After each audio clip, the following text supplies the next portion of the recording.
ఎదపైన దిగులు బండ సరిగి బాధ తొలిగెను ఎండిన చెరువు నిండి అనుభూ ఎట్లొచ్చేది అనంటే అది ఆ బండను తొలగించిన కేసీఆర్ గారు.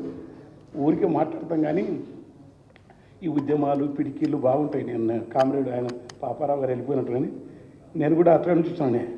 కానీ మనం కొట్లాడితే ఏం చేస్తారంటే అది పెట్టి ఎన్కౌంటర్లు జైలు వేస్తారు. చాలామంది కళాకారులు పోగొట్టుకున్నాం మనం తెలంగాణ జనసభలు కానీ అరుణోదయులు. కానీ ఈ ప్రజాస్వామ్య ప్రక్రియను అర్థం చేయించింది సమాజానికి. అది పెద్ద ఓపికతో ఉండే పని. ప్రజలను కలిసి వెంకట్ ఎంత కష్టం ఉంటుందో తెలుసు మీకు. అక్కడి నుంచి చేసి తెలంగాణ వచ్చిన తర్వాత వారి ఆ దీక్షా దివస్ అప్పుడు సార్ అట్లా ఉండకపోతే ఊరికే మాట్లాడలేముంది.